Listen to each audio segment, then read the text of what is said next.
बिल्कुल सही शब्द कहा कि जरूरत के लिए स्वामी प्रसाद मौर्य को बुलाया गया है, मन में ये नहीं। राजभर साहब, बहुत स्वागत है आपका टाइम्स नाउ नव भारत पर। रुको जरा, सब्र करो। ये कितने और लोग आपकी तरफ आ सकते हैं, समाजवादी पार्टी के साथ आ सकते हैं और क्यों आ सकते हैं? देखिए, आज के 3 साल पहले मैंने भारतीय जनता पार्टी में मंत्रिमंडल से इस्तीफा दे दिया, 3 साल पहले। और सरकार में रहते हुए पहला शायद आपने मिनिस्टर देखा होगा जो अपने मुख्यमंत्री से लड़ता रहा। सामान्य वर्ग के बच्चों को सबको छात्रवृत्ति मिल रही है, शुल्क प्रतिपूर्ति मिल गई है, तो पिछड़े समाज के सभी बच्चों को छात्रवृत्ति और शुल्क प्रतिपूर्ति क्यों नहीं दे रहे हैं? इस बात का झगड़ा हमारा मुख्यमंत्री जी से शुरू होता है। अपने सत्ता में रहते हुए बात उठाई और अलग हो गए। ये स्वामी प्रसाद मौर्य, ये दारा सिंह चौहान, ये लोग तो मौका परस्ती कर रहे हैं या नहीं कर रहे हैं, इसका प्रश्न उठेगा ही। और ये आज चुनाव के पहले कोई कह रहा है भाई इनके बेटे को टिकट नहीं मिला इसलिए चले गए, उनको फलाना चीज हुई इसलिए चले गए। तो ये अपने ही समाज, अपने ओबीसी के साथ कैसे ऑनेस्ट हैं, कैसे सच्चे हैं, ये क्यों माना जाए? मैं तो ये पूछ रहा हूं। आप बोलिए खकर का, जब आप बीजेपी में के साथ रहते हुए बोल सकते थे, आज बोलिए ये लोग मौका परस्ती के लिए आ रहे हैं। नहीं, आप सुन, नहीं, मौका परस्ती का इस्तेमाल अमित शाह ने किया। अच्छा, चुनाव के जैसे आज जो परिदृश्य हुआ है, ठीक उसी परिदृश्य 2017 के चुनाव में अमित शाह जी ने स्वामी प्रसाद मौर्य जी को बसपा से वहां ले गए थे, तो उनका समाज वहां गया, उन पे यकीन करता है। आज जब स्वामी प्रसाद मौर्य की जरूरत माननीय अखिलेश यादव को पड़ी, तो अखिलेश यादव जी ने भी देखा कि जब चुनाव के वक्त अमित शाह जी उनको समझा के ले जा सकते हैं, तो क्यों हम न समझा करके अपने पाले में ला सकते हैं? तो फिर अखिलेश जी समझाने का, ये आपने बड़े मौके की बात की और पते की बात की सर, मजा आया। आपने एकदम एग्जैक्ट लाइन बोल दी कि अखिलेश यादव को जरूरत पड़ी स्वामी प्रसाद मौर्य की कि अगर ये काम अमित शाह कर सकते हैं तो हम इनको इस्तेमाल क्यों नहीं कर सकते, हम तो सिर्फ यादवों की पार्टी बनकर रह गए। इसलिए आपने बिल्कुल सही शब्द कहा कि जरूरत के लिए स्वामी प्रसाद मौर्य को बुलाया गया है, मन में ये नहीं है कि ओबीसी या गैर यादव ओबीसी का भला करना है। समझ रहे हो आप? समझ रहे हो? नहीं सर, इस पे हम आपके इस सवाल का उत्तर हम दे रहे हैं। हम शर्तों की, मुद्दों की राजनीति करते हैं। अब जैसे जातिवार जनगणना, हमने अखिलेश जी को रजामंद किया।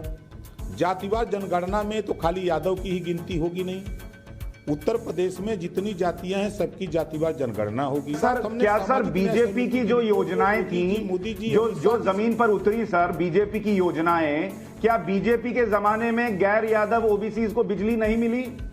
क्या बीजेपी के जमाने में जो घर बटे वो गैर यादव ओबीसी को नहीं मिले या ओबीसी को नहीं मिले?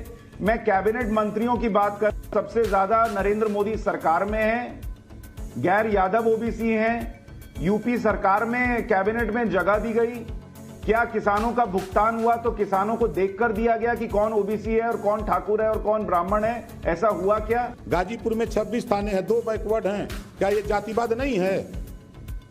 ये करें तो रासलीला, हम करें तो करक्टर ढीला जाए। मुझे ये बताइए, मेरे चैनल में एंकर जो है वो जाति देखकर दिया जाए, उसको तय किया जाए, या उसकी काबिलियत हो तो किया जाए? मुझे इतना बता दीजिए। बाप रे, ये तो धोती खोल रहा है कि आज ओपी राजभर के कहने पर या किसी स्वामी प्रसाद मौर्य के कहने पर जो गैर यादव ओबीसी है वो जाकर अखिलेश यादव और समाजवादी पार्टी को वोट करने का मन बनाए, तो वो आपसे ये भी तो सुने कि अखिलेश यादव ने गैर यादव ओबीसी के 10 कौन से अच्छे काम किए हैं, गिनाइए। आज आप बताइए क्या उन्होंने किया है जिसके लिए उनको चले जाना चाहिए उधर। आप उनको छोड़ दीजिए, हम जहां रहे वही गिना देते हैं। दलितों का आरक्षण भाजपा खत्म कर रही है, जो 1932 में मिला, 1993 में पिछड़ों को आरक्षण मिला। मैं तो कह रहा हूं भाजपा को खत्म कर रही है। सर मैं मान गया आपकी बात, मैं कह रहा हूं बीजेपी को हम आज की इस चर्चा में मान लेते हैं वो ओबीसी विरोधी है, ठीक है, हम मान लेते हैं। अब इसके बाद चलते हैं कि ओपी राजभर कह रहे हैं कि अखिलेश यादव के पास आ जाओ। अखिलेश यादव ने क्या किया है ओबीसी के लिए, बता दीजिए मुझे, गैर यादव ओबीसी के लिए। कि मैं मायावती जी के साथ था, मायावती जी से जब मैंने इसे सवाल जो आप मुझे किए, मैंने मायावती जी से जब ये सवाल किया, उन्होंने कहा कि तुम बहुत नुकसान करते हो। हमने कहा कि बहन जी, अगर समाज को आपने हिस्सा दिया होता तो ये समाज आपके साथ रहता। जब भारतीय यानी जनता पार्टी के आज लोग की सोफा डेट पर में बैठ सर आप रहे हैं। मान रहे हैं ना कि और आपके पास डिप्टी सीएम अखिलेश के यादव नहीं। के 10 काम नहीं है गिनाने के लिए जो उन्होंने गैर यादव ओबीसी के लिए किए हों, आप नहीं गिना पाए। आप मानिए कि मेरे पास अभी नहीं है। देखिए, मैं नहीं था, नहीं मेरी बात सुन लीजिए, मैं नहीं था, मैं उनके साथ नहीं था, इस नाते मैं नहीं गिना सकता। अच्छा, लेकिन मैं आज हूं, सरकार बनने दीजिए और गिना दूंगा, आप फिर हमसे मुलाकात होगी। समाज आज आप अखिलेश यादव के 10 काम गिना पा रहे हैं कि उन्होंने क्या किया गैर यादव ओबीसी के लिए। आपका समाज आज आपसे पूछेगा कि इससे पहले आप जब जब उनके पास गए चुनाव लड़ने के लिए उन्होंने आपको नकार दिया, आप तीसरे और चौथे नंबर पर रहे, लेकिन जब आप बीजेपी के साथ मिलकर लड़े तो आप चुनाव जीते और उसके बाद आप अलग हो गए। आज आपका समाज आपसे पूछेगा कि जब हमने आपको जिताया और आप जिसके साथ रहे उसको आपने छोड़ दिया और आप उसके साथ जा रहे हो जिसका 10 काम नहीं गिना सकते, तो मैं आपके साथ क्यों आऊं? देखिए, काम गिनाने की बात, आगरा एक्सप्रेसवे अखिलेश ने बनाया कि नहीं बनाया?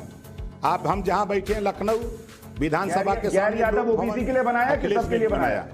आप चलिए डीजी ऑफिस, नहीं, सबके लिए बनाया है। ये तो योजनाएं योगी सरकार की भी है, मोदी सरकार की भी है। आपका वोटर फिर पूछेगा कि जो सड़क योगी सरकार में बनी वो भी सबके लिए बनी। मैं चल रहा हूं उस पर। योगी मोदी की योजना अध्यक्ष है भाजपा का, पिछड़ी जाति का है, उसको फाइबर की कुर्सी पर बैठाएंगे, अपना सोफा पर बैठाएंगे, यही सम्मान है पिछड़ों का। आप सोफा पे बैठने गए थे और उनके साथ मुझे जरा ये भी बता दीजिए उस फोटो में क्या उस फोटो में बाकी ऊंची जातियों के नेता सोफे पे बैठे हैं कि वो भी प्लास्टिक की कुर्सी पर बैठे हैं? ये भी बताइए।